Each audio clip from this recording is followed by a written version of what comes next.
Alright, Mr. Taliaferro TV. Okay, what we're gonna do here is play a little game of Devil's Advocate, alright? We're gonna be talking about a huge record that dropped in the last week or so. The name of the record is called Motorsport. Yeah, Motorsport. You've heard it. It's by your favorite group out there, the Migos.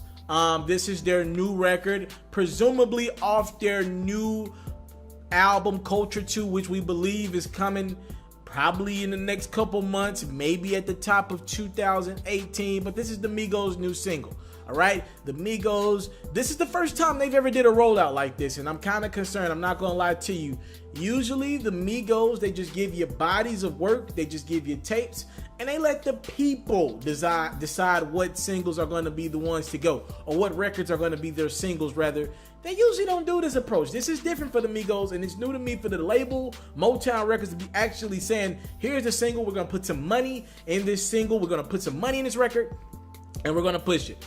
Now, the only reason why it makes sense to push this as a single is because you have two superstars on it, all right? You got Cardi B and Nicki Minaj. Now, Nicki Minaj, to me, is always going to be hot to a degree. I know there are a lot of people out there who say Nicki Minaj is not as hot musically as she was in the past, and I will agree with that, yes. But I will say this, when Nicki Minaj drops a record, hate it or love it, or whatever you want to say about it, we're talking about it, right? When Cardi B now, when she hops on any record, and I'm talking about not just Bodak Yellow, the G-Eazy record and this Motorsports record, we want to hear Cardi B. People been comparing her as a younger Nicki Minaj. Every time she puts out the record, we want to check for it. Every time she's featured on the record, we want to check for it. So when you get these two women, I want to call Nicki a superstar and Cardi B an up and growing star. When you get these two people on one record, obviously people are going to speculate and see who killed it the most.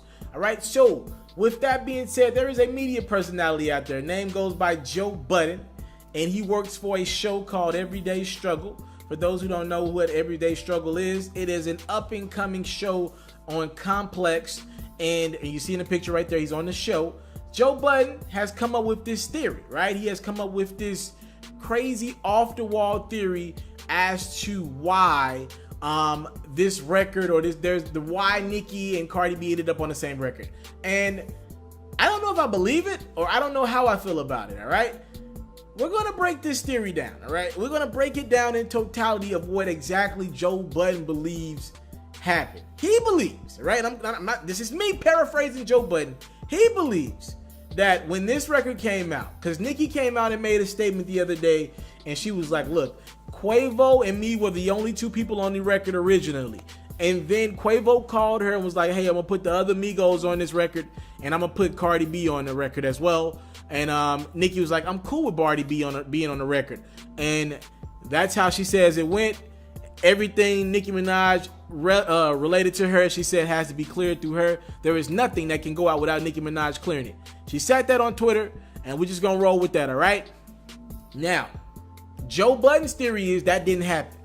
Joe Budden was like, look, play the Nicki Minaj record or the Motorsports record, the Migos record, play it without Cardi B on it, and the record makes a lot more sense, all right? Joe was claiming that you can actually tell that Cardi's verse, or on the record, didn't sonically sound like it was produced at the same time as Nicki's verse or the Migos verse.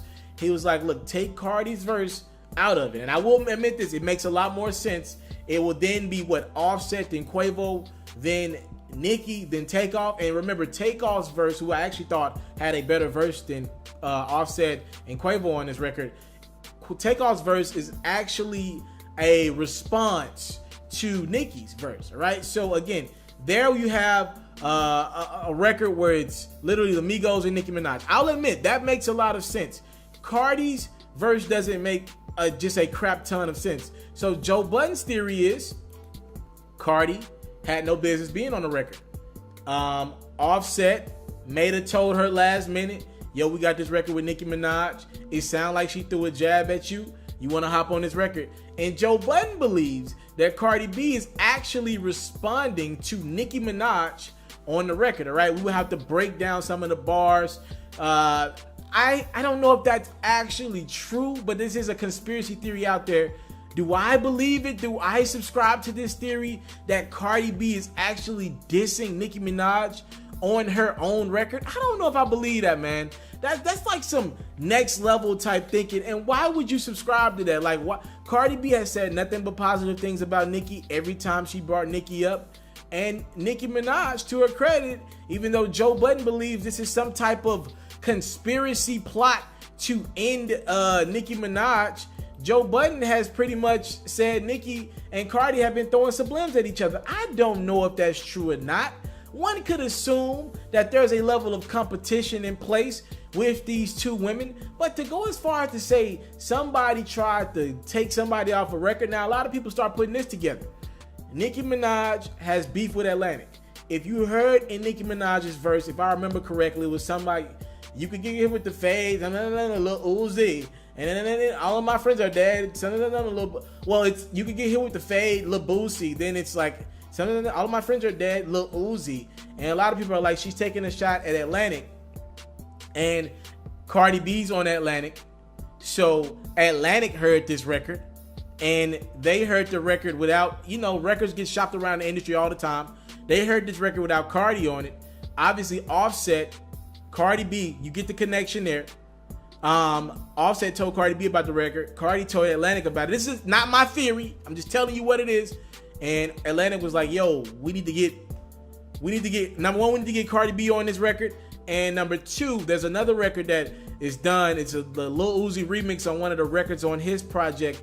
It hasn't got cleared. The Way Life Goes with Nicki Minaj on the remix, it hasn't got cleared. So people who subscribe to the same theory that Cardi B is dissing Nicki Minaj on this record, on the same record that they're on, also believe that Atlantic is kind of stopping anything with Nicki Minaj to the best of their abilities get put out. Now, Nicki's not on Atlantic, but she's been having a difficult time put out records when there's anybody in relation to Atlantic on it. And people believe that Uzi's on Atlantic, by the way. People believe that Atlantic is trying their best to stop Nicki's momentum and wave to grow their star in Cardi B. Again, if you subscribe to this theory, you're better than me. I don't really have time to think, yo, does Nicki not want this record out, or did Nicki try her best to not block the record? Because people are talking about how Nicki didn't promote the single like she promoted records in the past. It took her a day or so to even acknowledge that the record was out. When Rack It Up came out, Nicki Minaj was promoting the hell out of the record as soon as it dropped. A lot of people are saying Nicki ain't really happy that this record is out, and that she's not happy that Cardi B and her on the same record, because people believe, and this is part of Joe Budden's conspiracy theory, that Nicki with Cardi on a record is kind of Nicki saying, I can't come up with my own heat. Let me go grab the youngest, hottest woman in the game right now and make sure she's on a record. But again, it's not even Nicki's record. It's the Migos record, for those who forgot that. And the Migos have kind of denied any of this, and Nicki's denied it, and Cardi ain't really been asked about it. Look, man, I don't know. I mean, it makes for great entertainment, but to subscribe that Nicki and Cardi are under the cover throwing shots at each other, literally, I think is blasphemous. We ain't there yet. Like, hopefully we never get there. I don't want to see two women rappers tear each other down. Part of the problem is we always bringing up Nicki Minaj because there's not that many women artists, right? There's not that many of them doing a thing at a level that Nicki's doing. So it feels like every time somebody puts out a record, it's a shot at Nicki. Anytime a woman says, I'm coming for the top spot, we know Nicki's the top rapper. So again, you be the judge of that. Try to ingest everything that I said, or digest it rather. Talk to me in the comment box below. Do you believe that Cardi B is responding to Nicki on her own record, and that this is all some sort of conspiracy plan by Atlantic and everybody else, the powers that be, to get Nicki Minaj the hell out of here? You talk to me in the comment box below. Again, if you can put something better than I can, put it together for me in the comment section. Thank y'all for the time, love, support. I do not take it for granted. And talk to me about the Motorsports record. I really don't care for the record that much. I thought Nicki went in. I thought Nicki had a really good verse. I thought Cardi's verse was right behind Nicki's. I thought Takeoff verse was third. But after that, Quavo and Offset, the Beyonce and Kelly Rowland of the group, verses were not up to par. It's not a typical Migos record for me. I don't like the record like that. So I will say this: it does feel like the Migos just were forced to put this record out. When have we ever seen the Migos put a single out? They never do business like that. They never do that. Subscribe to my channel for more exclusive reactions and conversations like this of the culture. I'm out. I want to salute you, homie, you know, for building your own thing and doing your own thing, creating your own platform, your own website. I got one life to live out my dreams, and I'm giving this thing all I got. I interview celebrities. I talk sports. I represent the culture. Right now, you're turning up on MrTaliaferro.com, shawty.